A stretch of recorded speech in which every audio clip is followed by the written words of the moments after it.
everyone, and welcome to Boom and Gloom, the Columbus Blue Jackets fan podcast where I talk about the boom, the good, and the gloom, the bad, of our beloved CBJ. I'm your host, Anthony. You may have seen me on social media platforms using the handle Whaler Jacket, and I am Ohio's longest-suffering hockey fan. Nobody has watched hockey as long as I have as a Blue Jackets and Hartford Whalers fan, and has seen as little success as I have. I firmly believe I am the longest suffering hockey fan, maybe in the entire Midwest United States. I honestly don't think that's as far-fetched as it sounds. Now I say that for any new listeners who might be tuning in for the first time, so you can, learn a little bit about who I am. But for all you returning listeners, welcome back, and thank you for joining me today. If I sound a little tired, it's because I am. We are the proud owners of a new 9-week-old yellow Labrador Retriever puppy, and she is amazing. Her name is Ripley, and she is just keeping us up, let me tell you, and keeping us busy nonstop. But it is all worth it. All right, let's get into it. Lots to talk about today.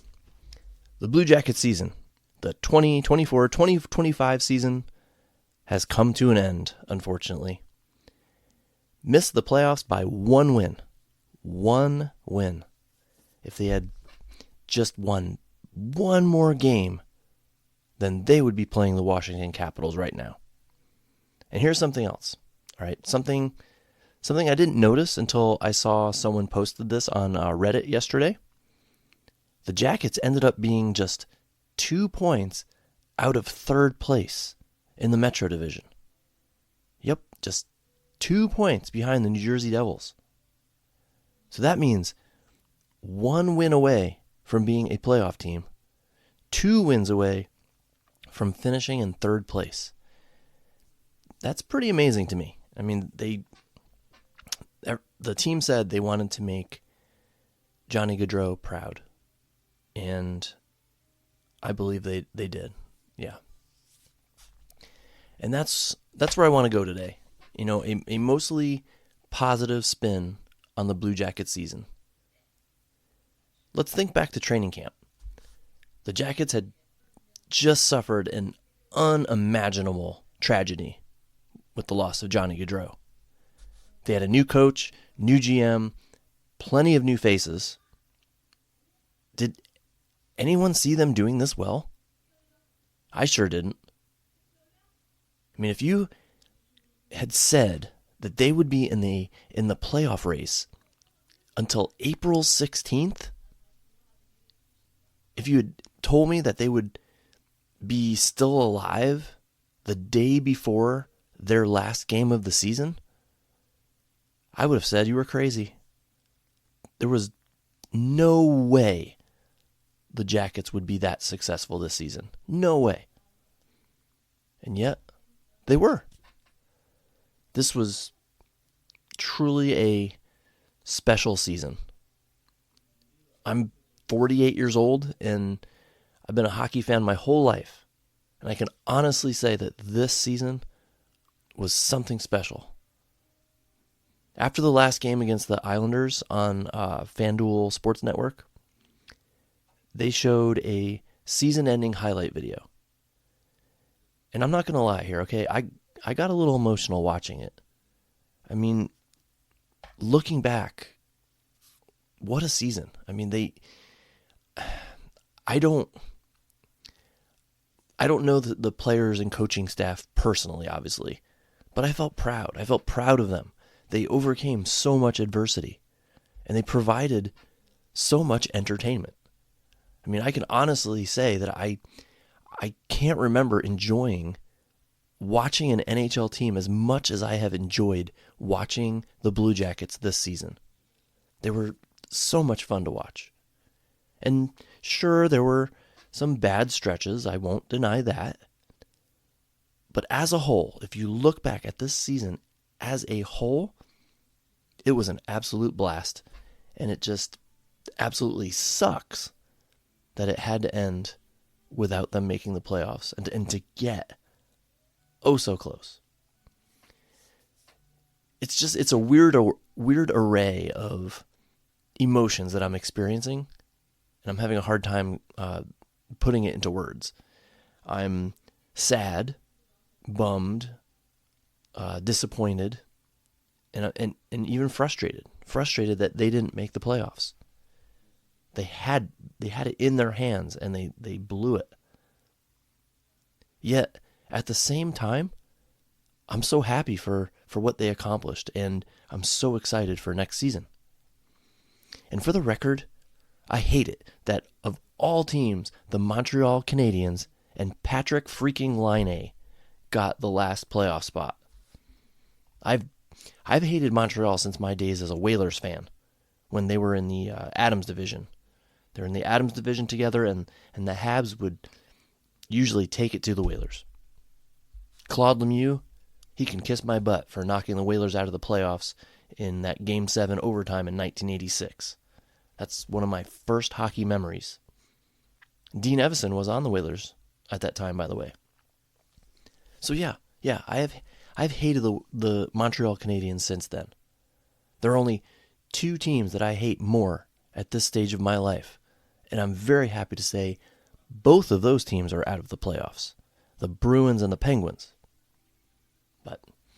But anyway, I digressed a little bit there. I just wanted to kind of explain why it hurts more that it was Montreal who ended up getting that last spot. One thing I do not want to do, though, is look back at particular games and say, if we'd only won this game, we would be in the playoffs right now. You know, there are plenty of games the Jackets should have won, and they didn't. That's hockey. I would rather focus on the fact that it was probably the 2 or 3 long losing streaks that they went through that ultimately did them in. That homestand where they were 0-4 and scored a total of 1 goal. Things like that are devastating and ridiculously hard to bounce back from. To make up ground in the standings, very difficult. The Jackets had a rough March, and that ultimately cost them. But I'm going to make a possibly controversial comment here. You know what really kept the Jackets out of the playoffs this year? Well, all right. It was a mix of things, but if I had to pick one thing that above all resulted in the Jackets not qualifying for the playoffs, it was goaltending. Sure, the defense could have been better. Defense could have definitely been better. Sure, you could argue that the forwards could have helped more defensively. Sure, you could say that maybe some different coaching strategies should have been used. Sure, you could say their power play was awful, and it was. But I stand by what I said. Goaltending is what ultimately cost the Jackets this season. If they had just league average goaltending, this episode would be all about the Jackets competing in the 2025 playoffs. Instead, they have begun their offseason, and in my opinion, goaltending is mostly to blame. Other elements to blame too? Yeah, absolutely. Not denying that. But what ultimately drove the nails in the coffin? Subpar goaltending. Elvis Merzlikins and Daniel Tarasov were simply not good enough. It took an AHL goaltender to come in and give his team the chance that the Jackets had at the end of the season. So that's a nice little segue here into a question I would like to ask. Have we seen the last of Elvis Merzlikins? I'm fairly confident in saying we have seen the last of Daniel Tarasov. He's gone. In my opinion, he is done. But what about Elvis? He has 2 years remaining on a contract that is way too much money for what he is giving the Jackets on the ice. In his postseason press conference, Don Waddell was asked if they were looking at buyouts, and he firmly said they were not. So one might say, oh, Don Waddell, he's not going to look for a buyout. Well, here's the thing, all right? Would he really say yes in that situation? Would he really throw one of his players under the bus and say, heck yeah, we're thinking about getting rid of some players, or heck yeah, we're going to get rid of so-and-so? No, absolutely not. Don is way too classy, way too professional of a guy to do something like that. So he gave an honest answer.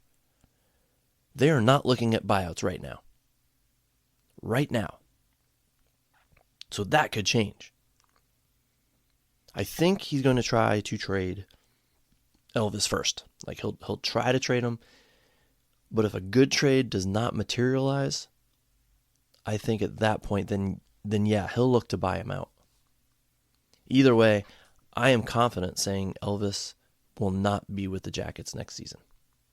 Not as confident as I am about Tarasov, but I'm fairly confident.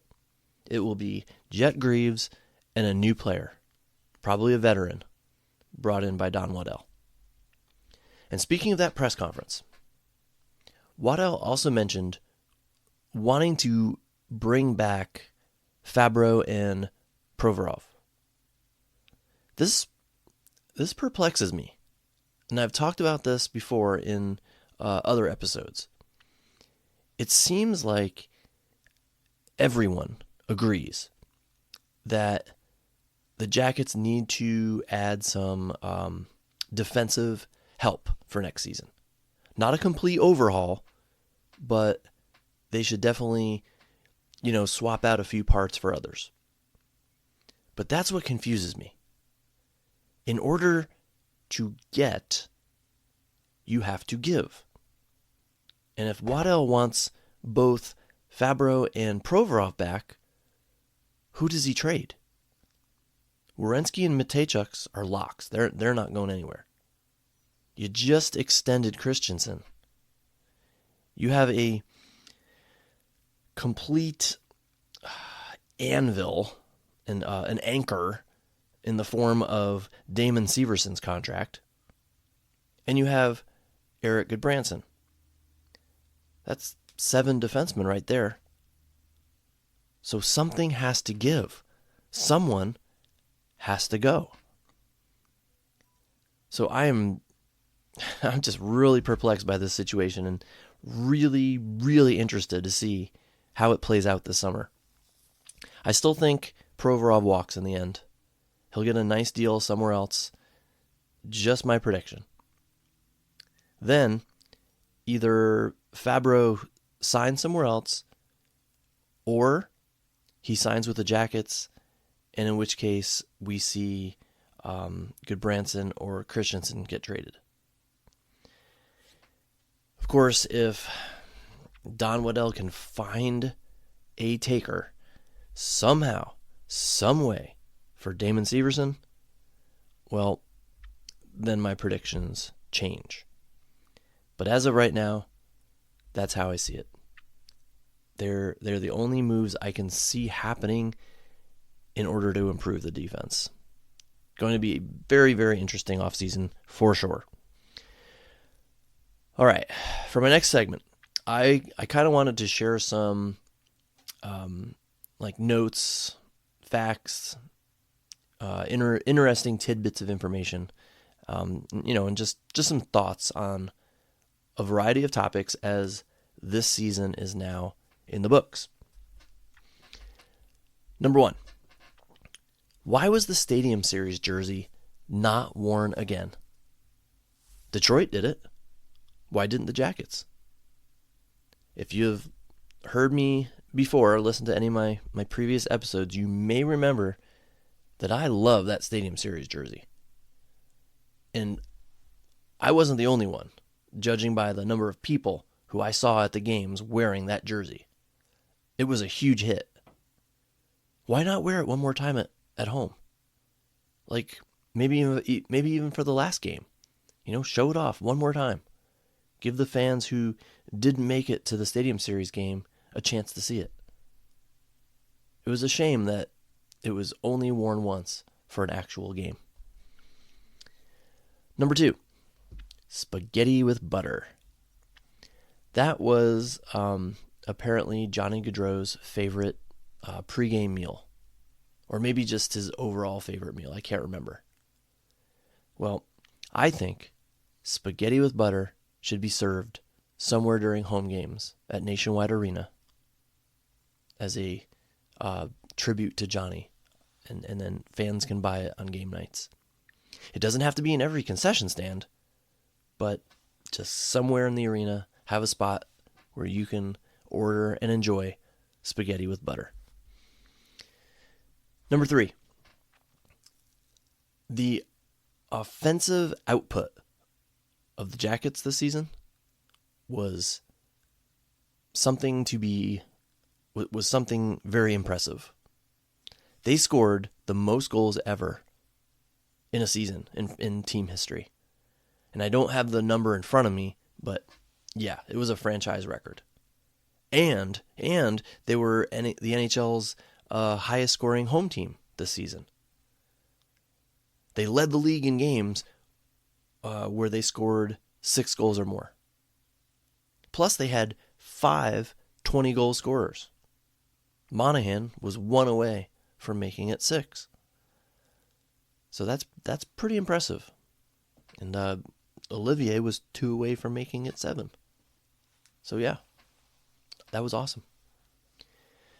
Number 4, but now here's the kicker. Okay, they led the league in 6-goal games, but were shut out 9 times. 9 times. 9 times. That's a Ferris Bueller reference. 9 times they were shut out, and 6 of those happened after March 1st. That's just crazy to think about. Here's another way to think about it, okay? Despite leading the league in 6-goal games, they were shut out 9 times, which amounts to approximately 1/9 of their games. 1 out of every 9 games the Jackets played this year, they didn't score a goal. Only the Nashville Predators were shut out more than them. Nashville was shut out 10 times, by the way. It's just crazy to think that they could set a franchise record for goals scored the same season they were shut out the second most of any team in the league. That just baffles me. Number 5, Zach Werenski. Can we just take a step back and truly admire and appreciate what he did for the team this season? He pretty much put the team on his back and carried them. He led them with Boone out with the injury. And I really think he started to run out of gas a bit in March. He found his second wind the last couple weeks of the season, but I think overall he was just worn out. I mean, he led the league in ice time. Playing half of a 60-minute game was nothing out of the ordinary for Zach this year. Plus, he had some other accomplishments. He tied the franchise record for assists in a season, and he had the second most points in franchise history with 82, which tied that garage-loving dude who bolted for New York. So yeah, needless to say, Zach Werenski was a major bright spot for the Blue Jackets this season. And I may be in the minority here when I say this, but I think Boone Jenner should step aside like John Tavares did in Toronto and give the captaincy to Zach. I think it's time for it to be his team. Number 6. Who had Adam Fantilli as a 30-goal scorer this year? Not me. Who had him leading the team in goals? Tied with Marchenko, of course, at 31. Not me. I totally expected him to take a big step this season. Well, Adam Fantilli didn't take a step at all. He took a massive vault forward, especially in the last 6 games. The dude was just absolutely on fire. And keep in mind, he was only playing his first full season after getting injured last year and missing about half of it. I think I can speak on behalf of all Jackets fans when I say I am so excited to see him continue to improve. Some people have said he is a superstar in the making, and I certainly hope so.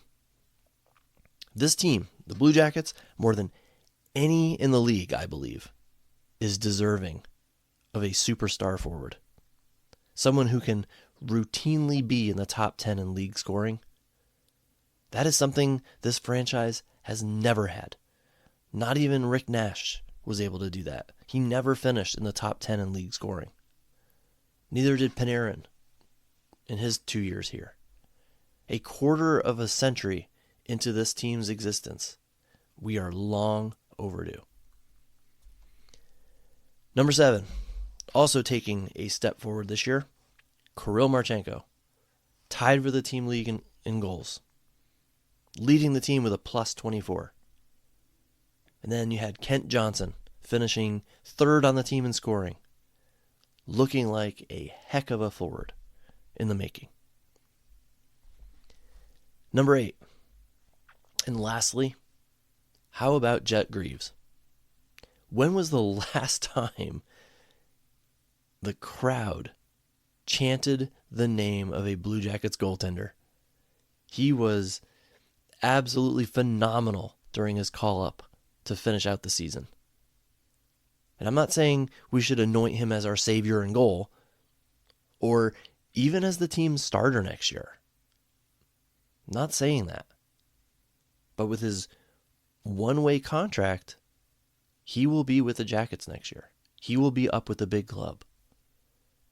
And this was the perfect way for him to end the season. He goes out on a positive note, and now something for him to build on for next season. All right, my final segment for today. Looking back on this season, I want to tell you what I think were the 3 best and worst moves by Don Waddell, the 3 best and worst moves by Dean Evason, and the 3 things we learned this season. So first, the 3 best things Don Waddell did for the Blue Jackets this season. At number 3, bringing in James Van Riemsdyk. Not only did he pop in 16 goals, but he added a steady, veteran, physical presence to the lineup. There's no doubt in my mind that the young players on this team learned a lot from him this year. Number 2, claiming Dante Fabro off waivers from Nashville. Not only did Dante step right into the lineup, he immediately became Zach Werenski's partner on the top defensive pair. He was a steady presence on the back end the whole season. And I really hope he comes back next season. I really do. But honestly, I kind of hope that Waddell brings in someone new, and dare I say better, to play with Zach. And then Dante can play on the second pair with Denton Matejchuk. That's what I would do if I were GM, but of course I'm not. Now, before I say my number 1, the number 1 thing that Don Waddell did for the team this season, I want to say an honorable mention, and that is locking up Matthew Olivier. That guy has quickly become one of my favorite players. 18 goals this year. 18. I doubt we will see that again from him. All right, if I'm being honest, I doubt he'll have that type of year again next year. But I'm so glad he'll be in the lineup for years to come. The toughness he brings, the heart he brings, the energy he brings, just love him in the lineup. Okay, one more honorable mention that I'm thinking of. David Jiricek, trading David Jiricek. I still wonder if that will come back and bite us in the butt in the future, but it was obvious it was not working out here for him. Don got a first rounder for him, so maybe that asset will be used in a trade. Maybe David Jiricek's maybe he's not done helping this team just yet. The verdict will be out on this one for a while, though, whether or not we won or lost this trade. Okay, and now the number one thing that Don Waddell did for the Blue Jackets this season, hiring Dean Evason as the head coach. He turned out to be the perfect fit for this team. I mean, I just can't think of a different coach who would have done a better job. I mean, there's no way to prove it, obviously. I know the rumors say that Todd McClellan was set to be the head coach. He was Don Waddell's first choice. I'm not sure about that. There's no way to say that he would have done a better or worse job. But I don't think any of that matters. I think Dean Evason turned out to be the perfect fit for this team. Okay, now, I just did the boom. I got to do the gloom, right? Now the three worst moves that Don Waddell made.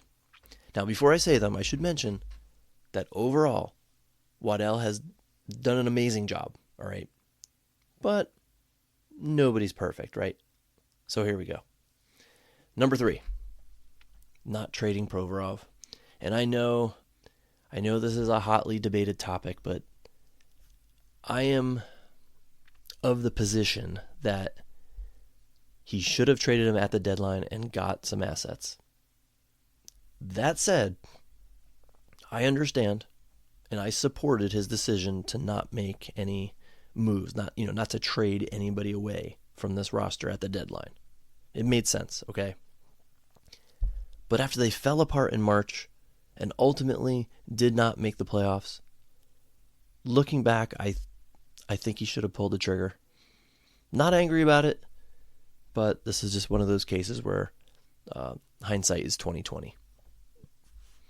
Number 2, claiming Christian Fischer off waivers. I will address this with one word. Why? He never even dressed a single game for the Jackets. So that just seems like a waste of cash to me. When you had plenty of guys you could plug in from Cleveland if there was an injury. I mean, we had a full roster, or close to one, when that trade was made. So it wasn't like he was desperate for bodies.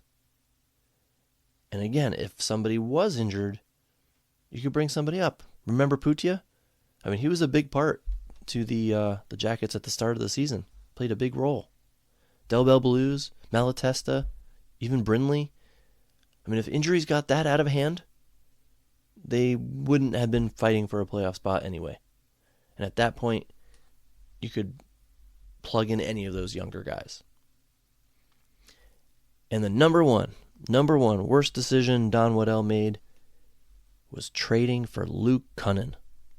What a waste. I sincerely think this move was partially responsible for the Jackets not making the playoffs. I'm serious, okay? I really do think it was partially responsible. Why? What did this move do? Well, it kept JVR out of the lineup. James Van Riemsdyk was benched, healthy scratched multiple times to keep Luke Kunin in the lineup. And let's take a look at Luke Kunin's stats. 12 games, Kunin had 0 goals, 0 assists, 0 points, and was a -4. He brought nothing to the lineup, in my opinion. He was an average player that did not give this lineup a boost and brought less to the lineup than a JVR or even a Chinnikov or even a Del Belbaluz. And all this did was mess up the chemistry. Just a bad move, in my opinion. And I didn't want to take the time to actually figure this out, okay? So this may be a little off, all right? My memory may be a little off here, but Luke Kunin played 12 games. The Jackets, I believe, won 2 of those games. They went 2-10 with him in the lineup, maybe. And again, I didn't look this up. I'm going by memory here. But the 8 games he was not in the lineup, they went like 7-1 or 6-2 or something like that. He was a disruption to the chemistry. It can't be a coincidence. Those records just can't be a coincidence. But then again, I have to also say that that winning streak at the end was done with Damon Severson out of the lineup as well, and Jet Greaves in the lineup. But it can't be overlooked that Luke Kunin's presence, I think, was a disruption of chemistry and was partially responsible for the Jackets not making the playoffs. And again, the Jackets just needed one more win to make the playoffs. So I really think this was a factor. All right, moving on. The top 3 moves that Dean Evason made this year. Number 3, his gotta earn it mentality. He didn't care about your contract, okay? Looking at you, Damon Severson, if you don't earn it, you're not playing. Doesn't care how much you're getting paid. Number 2, his team-first attitude. And I just love how he professes this during interviews and press conferences and holds the players to it. It's team first. It's not about I, it's about we. I know I'm thinking way back to the beginning of the season now, but I'm pretty sure I remember him saying that he wanted the photos of the players removed from above their lockers because they were photos of individual players, and he wanted it to be about a team. So he wanted it to be group pictures. And I think that's awesome. And the number one thing he did for this team, his system. It certainly looks like it was the correct system to install for this team. Especially how it allowed defensemen like Zach Werenski to move up into the offensive zone so much. Without that, I don't think the Jackets are near where they were this year in terms of the standings. Now, the 3 worst moves by Evason, and again, I think he is a fantastic coach. This is mostly just constructive criticism. Number 3, not to harp on the guy, but not yanking Severson from the lineup earlier. Severson didn't play at all, I believe, during the 6-game win streak to end the season. That's not a coincidence either. The dude is a liability. I hate to say it. He's a liability. He doesn't fit. He was a Yarmo hire. He was brought in by Yarmo, and he just doesn't fit now. And I really, really hope that Waddell can come up with some magical solution to trade him. Now, the next 2 go hand in hand. So number 2, playing Luke Kunin. And number 1, sitting JVR. So, all right, so maybe that's a little more than constructive criticism. But those were my big disagreements. I have 2 more, but I wasn't sure if this was more of a GM thing or a coach's thing, or maybe a combination of both. So I have one more good thing and one more bad thing, all right? One more boom and one more gloom. The one more good thing, good decision, was bringing up Denton Matejchuk. He almost seamlessly entered the Jackets lineup. And I know he made some mistakes at times. He's a rookie. He's going to do it. He's going to make mistakes. But overall, he did a fantastic job and didn't look like a rookie. I'm really excited to see this kid get better and better with experience. Now, the other thing, the bad thing, the goaltender situation. I can't help but think if Jet was brought up sooner, or if Tarasov was waived, or if Elvis was benched, I just wonder if Jet played a few more games instead of Elvis or Tarasov, would this team be in the playoffs right now? Now, I know what you might say, all right? You might say, you know what, we got shut out 9 times. That's not on the goalie. Our offense dried up. You can't blame that on the goalie. But I can partially. Okay, when you have a goaltender routinely giving up soft goals, it is demoralizing. It is demoralizing, and I'm going to say this. I see this in my beer league, my adult hockey league. If a goalie's not playing well, giving up soft goals, it's not as fun. It's not. And when you're demoralized, you play different. And even if you're not demoralized, you're still forced to play different because now you're coming from behind. You're playing from behind. You're trying to make up ground instead of just playing your game, your normal game. So yeah, I really truly believe it. My gut says yes. If Jet played more games for us, we would be in the playoffs right now. Okay, to finish this up, 3 things that we learned from this season. And I'm telling you right away, I'm doing this as just having some fun here, okay? For those of you who watch the Jackets games on TV, like me, I don't get to attend many games in person, this will make sense to you. The number 3 thing that we learned this year, boring is brilliant. The number 2 thing that we learned this year, Nationwide is so much more than just a great insurance company. And the number 1 thing we learned this season, anything is sauceable. Obviously, I kid. If you watch, like I said, most of your Blue Jackets games on TV like me, you will understand. Those commercials are played over and over and over again at every commercial break, at every game. It got to the point where I was just muting the volume every commercial break. Okay, well, guys, that's a wrap. That's my bow that I've tied on the Jackets 2024-2025 season. Definitely a season to remember and definitely one to build on. It just whets my appetite for next season. I have to say, anything less than a playoff spot next year will be a major, major disappointment, and dare I say failure for this team. It will be a failure. I have faith in Don Waddell to get the team the help it needs, and we shall see if he is deserving of my faith and trust. But so far, so good. This will most likely be my last episode for a while.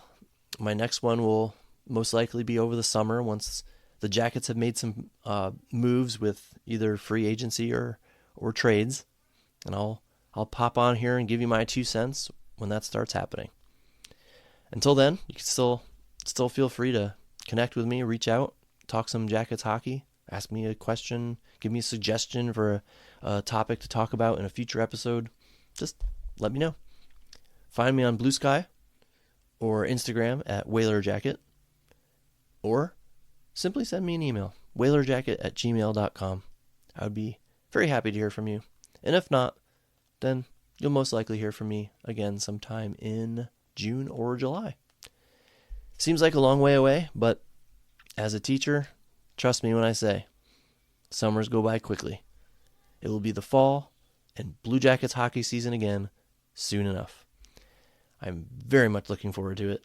Probably more than I've ever looked forward to a following season while in April. This may be maybe the brightest this team's future has ever looked. All right. Signing off for now. Have a great summer, everyone. Talk again sooner than you think. And of course, go Jackets.